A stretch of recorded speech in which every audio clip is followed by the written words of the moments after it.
नमस्कार, मिशन 24 में आपका स्वागत है। मैं नीरज। देखिए, हम लगातार जो है प्रदेश के भ्रमण पे हैं और जामताड़ा में कई विधानसभा घूमने के बाद जब हम दुमका पहुंचे हैं तो दुमका लोकसभा क्षेत्र भी है सुनील सोरेन जी का, और हम विधानसभा के दौरा भी कर रहे हैं। तो एक बड़ा अजब सी बात सामने आई। वो बात सामने आई जामा को लेके और दुमका को लेके। यहाँ के विधायक जो है वहाँ के जनप्रतिनिधि नहीं है, बाहर के प्रतिनिधि हैं, और लगातार जनता को जो समस्या, चूंकि हम जनता से भी मिल रहे हैं, उनकी बातों को भी सुन रहे हैं, तो वहाँ पे एक बात है, उन लोगों का जो नाराजगी है वो नजर आ रही है। वो कि हम यदि उनसे मिलना चाहते हैं तो बोकारो जाना पड़ता है, और दुमका में यदि किन्हीं विधानसभा के जो विधायक है वो उनसे मिलना होता है तो बहुत लंबा समय का इंतजार करना पड़ता है। तो ये एक मूल रूप से समस्या सामने आ रही है। और दूसरी बात कि अब हम दुमका पहुंच चुके हैं और दुमका में हमारे साथ मौजूद है अमिता रक्षित जी, जो कि पूर्व में चेयरमैन रह चुकी हैं और अभी महिला मोर्चा की जो है उपाध्यक्ष भी है। तो चलिए हम इनसे बात करते हैं और इस क्षेत्र को लेकर जानते हैं, इनसे ही समस्या सुनते हैं, क्या जनता इन तक ले पहुंचती है, कैसे उसका निदान करती हैं, खासकर महिलाओं पर विशेष इनका ध्यान रहता है। तो इन सारी चीज़ों पर हम चर्चा करेंगे और अपने माध्यम तक आप तक पहुंचाने का काम करेंगे।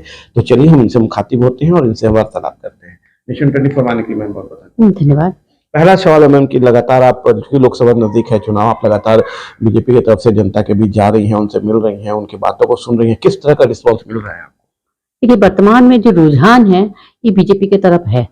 और आज मोदी जी जब से प्रधानमंत्री बने हैं, मोदी जी का जो कार्यशैली है, कार्यशैली से लोग काफी प्रभावित है। विशेष करके महिलाएं, जब महिलाएं के बीच हम जाते हैं तो महिला सुरक्षा के लिए बहुत काम किए उन्होंने। महिला को सशक्त करने के लिए, स्वावलंबी करने के लिए बहुत सारे काम किए। इसलिए महिला तो हमको लगता है 100% महिला मोदी जी के तरफ जाएंगे, बढ़ चढ़कर हिस्सा लेंगे और अपने काम भी करेंगे, मोदी जी की तरफ वोट भी करेंगे। और आने वाले लोकसभा चुनाव जो है ये मोदी जी आएंगे, ये निश्चित है। इसमें कोई दो राय नहीं, कोई संदेह है ही नहीं है। ये मोदी जी थे और फिर भी अब मोदी जी आ रहे हैं। इस बार लोकसभा दुमका लोकसभा की हम बात करें तो क्या लगता है कि फिर से रिस्पांस लोगों का मोदी जी के प्रति है या थोड़ा सा डगमग हुआ है? नहीं, देखिए, जब लोकसभा का जब चुनाव आते हैं सेंट्रल को देखकर होता है, देश को देखकर होता है। तो एमपी अभी जो लोग वोट कर रहे हैं मोदी जी को देखकर वोट कर रहे हैं, देश का सुरक्षा को देखकर वोट कर रहे हैं। तो इसीलिए हमको जो लग रहा है, मोदी जी जिस भी कैंडिडेट को लोकसभा के लिए चयनित करेंगे, लोग जनता 100% उसको वोट देकर जिताकर लोकसभा भेजेंगे। क्योंकि सबको मॉनिटरिंग मोदी जी के हाथ में है। जो काम नहीं करते हैं उसको भी चाबी मोदी जी के पास है। मोदी जी उसको डंडा देकर काम करवाना जानते हैं। लगता है कि सारे लोग तैयार रहेंगे? हाँ, सब लोग जनता तैयार है। लोकसभा में फिर भाजपा ही आएगी। महिला सुरक्षा पे हम चर्चा करते हैं इस पूरे क्षेत्र को लेके कि महिला सुरक्षा, मुझे जहां तक जब जनता के बीच में गया हूं तो इस चीज की बातें सामने आई है कि थोड़ा सा नाखुशी है कि नहीं, सुरक्षित तौर से हम लोग नहीं रह पाते, थोड़ा सा डर लगता है। तो आप चूंकि महिला हैं और लगातार दौरा भी कर रही हैं, लोगों से मिल भी रही हैं, महिलाएं भी आपसे इन चीजों की चर्चा जरूर करती होंगी, तो क्या मामला है? इस तरह का मामला चूंकि दुमका में ज्यादा हो रहा है, पहले इस तरह का मामला देखने को नहीं मिलता। हाँ, ये बात तो है। वर्तमान में महिला सुरक्षित नहीं है। महिला के ऊपर दुष्कर्म, अत्याचार, बलात्कार, इस तरह का घटना बहुत सारा सामने आ रही है। मामला तो पहले भी आपके यहाँ हुआ है अंकिता के नहीं, बहुत सारे मामले हुए हैं यहाँ पर कंटिन्यू। अंकिता के साथ साथ और 2 मामले जो कंटिन्यू हुए हैं, कम से कम 4-5 मामले एक साथ हुए हैं। हमको लगता है 3 महीने 4 महीने के अंदर तो 5 मामले महिला। तो अब वर्तमान सरकार में महिला सुरक्षित नहीं है। उसके बाद महिला के ऊपर किसी भी तरह का अत्याचार या बलात्कार या शोषण हो जाता है तो सरकार ने तुरंत उसके ऊपर कार्रवाई नहीं करती है। इसके लिए मोदी जी को आना जरूरी है। क्योंकि लोकल जो विधायक, देखिए, जनप्रतिनिधि जो होता है उनका काम है जनता के बीच रहना।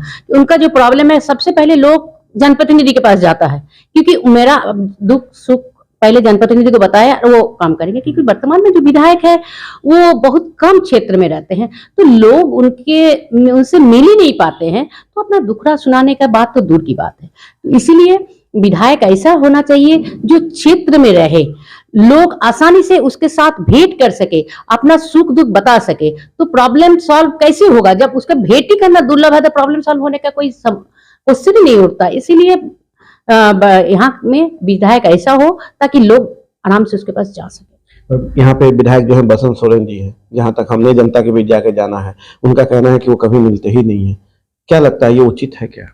नहीं, जनप्रतिनिधि हमको लगता है, हमको लगता है, सभी लोगों को लगता है जनप्रतिनिधि को जनता का बीच रहना चाहिए, क्योंकि 5 साल में एक बार वोट होता है और जनता ने उसको बहुत उम्मीद के साथ जिताते हैं ताकि अपना प्रॉब्लम को उसके पास रख सके, समाधान कर सके। तो जनप्रतिनिधि को निश्चित रूप से अपना क्षेत्र में आना चाहिए और अपना क्षेत्र का जनता के बीच रहकर उसको प्रॉब्लम को समाधान करना चाहिए।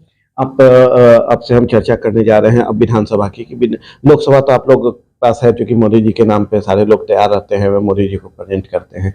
विधानसभा की स्थिति यहाँ क्यों गड़बड़ा जाती है? देखिए, विधानसभा में लोग, बहुत सारे जो लोग हैं वो इलेक्शन के टाइम कुछ वर्तमान ऐसा कुछ क्या बोला प्रलोभन में आ जाते हैं या ऐसा वादा करके दे देते हैं जो कभी सॉल्व कर ही नहीं सकता है सरकार ने। तो उस तरह का वादे, ऐसे वादा देखा कर लोग लुभावन वादे करके सरकार वोट तो ले लिया मगर वो वादे एक भी पूरा नहीं किया। इसलिए वर्तमान में जो सरकार बनी है, जेएमएम की सरकार बनी है, अब लोग समझ गए हैं, जो अब लोग उनके झूठे वादे पर नहीं जाएंगे। अब वर्तमान में भी अभी जो सरकार आएगी, बीजेपी की गवर्नमेंट आएगी निश्चित रूप से, क्योंकि अभी जो सरकार है काम तो कुछ नहीं किया, करप्शन बढ़ा। लोग अभी जो जेएमएम का सरकार, कांग्रेस का जो गठबंधन की सरकार है, इसमें करप्शन बढ़ी है, महिलाओं के अत्याचार बढ़ी है। तो केस का अगर फाइल देखिएगा, थाना में बहुत सारे केस का लंबी कतार लगा हुआ है, तो केस का निष्पादन नहीं हो रहा है। जनता अगर जा रहे थाना में तो उसका सुनवाई नहीं होता है, बार बार घूमने पड़ता है। ये बहुत दुखद बात है। आपकी सरकार आपके द्वार, आप भी जानते हैं, अब वो आवास इस बार का मुख्य मुद्दा है, वो आवास को लेके क्या लगता है ये सिर्फ वोट बैंक की राजनीति है, क्योंकि चुनाव नजदीक आ चुका है? ये बेकार की बात है, ये सिर्फ और सिर्फ वोट बैंक के लिए कर रहा है। आवेदन मान लीजिए 2000 आवेदन अगर पड़ रहा है तो उनको 5 आवेदन का सॉल्व नहीं हो रहा। अब हमको लगता है बाकी पेपर लेकर वो लोग गंगा नदी में बहा रहा होगा। बहुत सारे पेपर ऐसे देखा, कोई तो हमको बता रहे तो कुछ दिन पहले जो आवेदन पड़ा है तो उसमें नदी में बहते हुए देखे। तो ये वोट बैंक की राजनीति हो रहा है, हमको नहीं लग रहा है। जब हम गांव में मिले लोगों से तो उन्होंने कहा कि जब हम अपने आवेदन को देने के बाद जब हम जनता के बीच, मतलब सॉरी अधिकारी के पास गए तो उन्होंने मेरा फाइल को खोजने की कोशिश किया, वो जो फॉर्म हम दिए थे वो खोजने नहीं मिला। तो क्या लगता है कि एकदम से ये सीधा सीधा सिर्फ दिखावा है सारा कुछ? ये 100% दिखावा की राजनीति है, वोट बैंक की राजनीति है। जेएमएम और कांग्रेस हमेशा ऐसा ही करते आई है। वोट बैंक जब इलेक्शन आती है तब नया तरकीब अपनाते हैं लोगों को भगाने के लिए और लोगों को मोटिवेट करने के लिए, ताकि हमको हमारे तरफ आओ, हम बहुत काम कर रहे हैं मगर काम कुछ नहीं हो रहा है, धरातल में कुछ भी काम नहीं हो रहा है। ईडी समन मिलने के बाद अंततः उन तैयार हो गए हेमंत सोरेन जी कि हम 20 तारीख को आपको बुला रहे हैं और हम जहां आप जगह है वहां पहुंच के अपनी बातों को रखने जाए। क्या लगता है 20 के बाद तख्ता पलट होगा और कहीं ना कहीं या तो मुख्यमंत्री के तौर पर अपनी पत्नी को सामने करेंगे या फिर कोई और बातें आएगी सामने? देखिए, सरकार के मुखिया जो हेमंत सोरेन जी है, ईडी का 7 समन उनके पास पहुंच गए। ये बहुत दुर्भाग्य की बात है। ईडी का समन जब पहुंचते हैं तो आपको तुरंत वहां पर हाजिर होना चाहिए, ये एक डिसिप्लिन और प्रोटोकॉल होता है। देखिए, 7 समन में वो नहीं पहुंचा, इसका कारण तो आप लोग खुद जानते होंगे। इसको दाल में कुछ काला है तभी ना वो पहुंच नहीं पाए। अगर वो सच्चा होता तो जरूर से जरूर पहुंचता, फर्स्ट समन में पहुंच जाते। तो 7 समन में नहीं पहुंचा, इसका मतलब तो कुछ तो गड़बड़ तो है ही है। तो आने वाले जो समन में जाएंगे कुछ तो बड़ा, जिसको उनको जवाब देना है, तैयार हुए जवाब के लिए। हाँ, तो कुछ तो बड़ा तो खुलासा सामने आएगा ही। क्या लगता है कि यदि कुछ सामने आ जाता है, आरोपी साबित हो जाते हैं तो वो अपनी धर्मपत्नी को मुख्यमंत्री बना देंगे, जो बिहार में हालत है? ऐसा तो नहीं होना चाहिए। हमको नहीं लगता जनता ये बर्दाश्त करेगी। ये परिवारवाद जनता बर्दाश्त नहीं करेगी। जनता बर्दाश्त नहीं। चलिए, बहुत बड़ी बात है, सच बोल रहे हैं कि लोकतांत्रिक देश में जो है परिवारवाद अब बहुत दूर की बात हो गई। इस किस तरह से लालू जी परिवार को नकारा गया ये सामने है। और अब यदि हेमंत जी इस तरह की बात यदि आरोपी साबित होने के बाद यदि करते हैं तो कहीं ना कहीं जनता जो अब समझ चुकी है, खासकर डिजिटाइजेशन के कारण जो है काफ़ी कुछ सामने आ चुका है। तो कहीं ना कहीं जो है जनता जो है नकारेगी, जैसा कि अमिता अच्छे जी कह रही हैं। अगला सवाल आपसे हमारा है कि दुमका क्षेत्र में इस बार क्या होगा? निश्चित रूप से बीजेपी आएंगे, निश्चित रूप से आएंगे। विपक्ष अपने दावे ठोक रहे हैं। विपक्ष दावे कितना ठोक ले मगर बीजेपी आएंगे फिर से। जनता के बीच जाने के बाद आपको ये एहसास हो रहा है? हाँ, जनता तो अभी मूड बना चुकी है, क्योंकि हमको भाजपा का विधायक अगर जो भी रहता है तो उनके पास हम आराम से आसानी से जा सकते हैं, अपना दुख सुख दुख का बात कर सकते हैं, प्रॉब्लम हमारा सॉल्व भी होता है, करप्शन भी कम होता है। कहीं अगर जरूरत भी पड़ता है फोन भी कर देता है तो कहीं पैसा का बात नहीं होता है। वर्तमान में पैसा भी ज्यादा लगता है, सभी जगह बिना पैसा का काम नहीं होता है, करप्शन का बहुत चरम सीमा तक पहुंच गया है और विधायक से तो मिल नहीं पाता है, इसीलिए निश्चित रूप से भाजपा का आएगा। और जामा की हम चर्चा करते हैं क्योंकि वो क्षेत्र भी महिलाएं हैं जो आप तक पहुंचती होंगी, जरूर पहुंचती होंगी। जामा में भी जब हम गए थे तो इसी तरह की समस्याओं से रूबरू होना पड़ रहा था। क्या लगता है कि जामा में इस बार भी बदलाव होगा विधानसभा में? निश्चित रूप से 2 बात तो जेएमएम के विधायक रही है। आप लोग काम अगर देख ही सकते हैं क्या काम हुआ है क्या नहीं हुआ है, तो निश्चित रूप से सरकार अभी बदलने के मूड में है। जो अभी वर्तमान में सब चाह रहे हैं जो भाजपा का ज्यादा से ज्यादा विधायक जीत कर आए और भाजपा का सरकार बनाए। इंडिया अलायंस की अब हम चर्चा करते हैं। आप भी जान रही हैं काफी जोर शोर से चल रहा है। उन्होंने तारीख मांगा था, बीजेपी ने तारीख भी दे दिया कि 22 तारीख को प्राण प्रतिष्ठा होना है। तो इंडिया अलायंस में जो स्थिति खड़गे जी को अब सामने लेके आया गया है, तो क्या लगता है कि इससे हेमंत जी खुश होंगे क्या? ये जो है देखिए, सब जब एकदम कमजोर हो गया है, जब देखा अपना चारा कुछ नहीं चलता तो सब मिलकर एक इंडिया पार्टी बनाया। ज्यादा दिन टिकने वाला नहीं है। ऐसे खिचड़ी का सरकार चलती भी नहीं है। एक सरकार चाहिए, एक सशक्त सरकार जो सेल्फ डिसीजन ले सके। एक कोई भी डिसीजन लेने के लिए इतना माथा से, इतना हेड से पहले गुजरना होगा, तो काम क्या होगा? कोई भी फाइल मान लीजिए मूव करना होगा तो पहले तो इतना पार्टी है, इतना मुंडी है, पहले एक फाइल दूसरा बार, तो सबका सहमति बनते बनते तो सालों बीत जाएगा, तो काम तो होने का सवाल ही नहीं उठता है। तो इसलिए खिचड़ी का सरकार कभी जनता बर्दाश्त नहीं करेगी। नाला से आप विधानसभा चुनाव लड़ चुकी हैं, क्या फिर से जाना चाहेंगी? ये तो पार्टी के ऊपर डिपेंड है। पार्टी अगर चाहेगी तो हम जरूर से जरूर फाइट करने के लिए तैयार है। पार्टी अभी जो निर्देश दे रहा है हम उसी निर्देश का पालन कर रहे हैं। पिछली बार ऐसा क्या हुआ था जिसके कारण से आपको हार का सामना करना? पिछली बार तो हम भाजपा में नहीं थे, हम कांग्रेस में थे और कांग्रेस में जस्ट हम ज्वाइन किए, उसी समय हमको टिकट भी मिला। क्षेत्र भी मेरे लिए नया था, तो इसीलिए हमको हार का सामना करना पड़ा। और कांग्रेस पार्टी का जनाधार भी बहुत कम है। जो भी हमको वोट मिला है तो अपने बलबूते ही मिला है। हम जितना भ्रमण किए क्षेत्र, जो काम किए थे उसके हिसाब से। कांग्रेस से बेरुखी के कारण क्या? कांग्रेस से बेरुखी का कारण क्या रहा? कांग्रेस का जो नीति है उससे हम संतुष्ट नहीं है। पहले तो हमारा देश के लिए सोचना होगा। जो पार्टी देश के लिए नहीं सोचे, सिर्फ अपना सोचने से नहीं होता है। पहले हमारा देश सशक्त रहेगा, तब हम सशक्त रहेंगे, तभी हमारा परिवार सुरक्षित रहेगा। पहले देश को सुरक्षा का बात पहले होना चाहिए, महिलाओं को सुरक्षा का बात पहले होना चाहिए। तो मोदी जी का काम से, मोदी जी का नीति से हम बहुत प्रभावित हुए, इसीलिए हम मोदी जी के साथ हैं। आगे भी बने रहेंगे? आगे भी बने रहेंगे। चलिए, महिलाओं के लिए क्या है आपके पास नीति, क्या है एजेंडा, क्या है योजना, क्या है जो यहाँ पे बेहतर और किया जा सके महिलाओं के लिए? देखिए, पहले तो हमको लगता है हर महिला को आर्थिक रूप से स्वावलंबी या सशक्त होना बहुत जरूरी है। महिला अगर सशक्त और स्वावलंबी नहीं है बोलकर आज महिलाओं को जो शोषण का शिकार करना पड़ रहा है।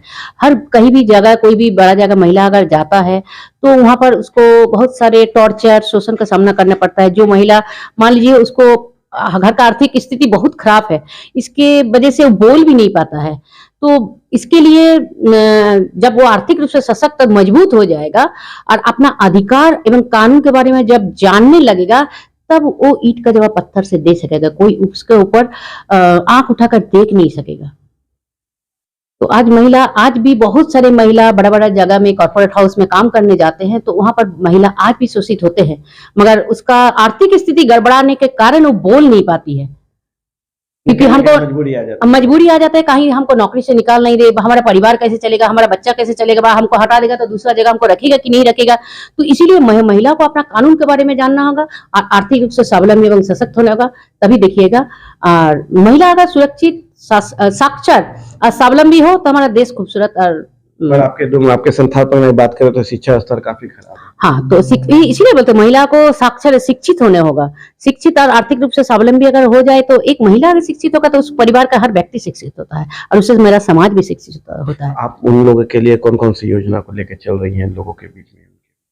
महिलाओं के लिए तो हम लोग तो काम, बहुत सारी योजनाएं हैं आपके पास। सरकार का जो भी योजनाएं हैं, हम लोगों का कमल मित्र का ट्रेनिंग भी दिया गया है केंद्र से। तो महिलाओं के लिए जितना भी योजनाएं हैं, चाहे ऋण बोलिए, चाहे और भी बहुत सारे आवास बोलिए, जितना भी योजनाएं हैं, हम लोग महिलाओं को भी जाते हैं, जो उसको योजना को, महिलाओं को लाभ दिलाने का कोशिश कर रहे हैं और महिला मिल भी रहा है। और महिला अभी सेल्फ हेल्प ग्रुप से भी काम कर रहा है और लोन वगैरह लेकर सेल्फ छोटा छोटा कारोबार भी शुरू किया है।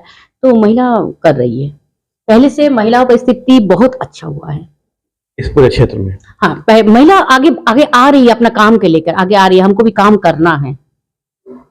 चलिए, तो आप सुन रहे थे अमृता ऋषि जी को, और उनसे एक अंतिम सवाल हम करने जा रहे हैं कि आगामी लोकसभा चुनाव को लेके आप पूरे संथाल परगना क्षेत्रों के लोगों के बीच क्या अपील करना चाहिए?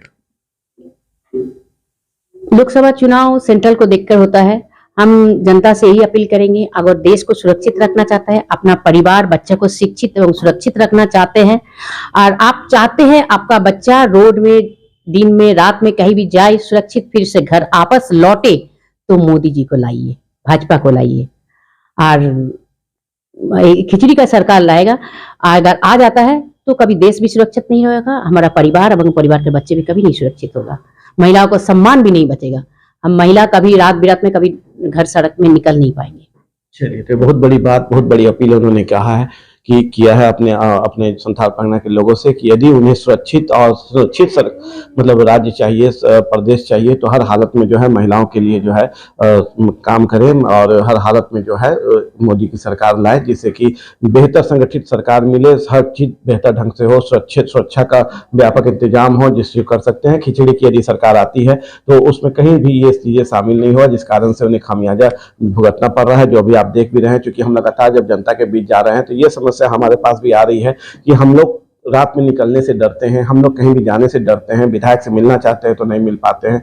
तो कहीं ना कहीं उनके मन में भी ये सारी चीजें का डर है, और वो लोग भी बदलाव के मूड में हैं। तो मुझे लगता है कि आने वाले लोकसभा चुनाव और विधानसभा में ये स्थिति जरूर बनेगी कि एक बार फिर से जो है दुमका पूरे क्षेत्र में और संथाल परगना क्षेत्र में है जो बदलाव की नीति आएगी, और बदलाव होगा, और बदलाव होने के बाद जो सरकार नहीं बनेगी वो बेहतर विकास इस क्षेत्रों को लेकर पूरे प्रदेश के विकास कर पाएगी। आप देख रहे हैं नमस्कार।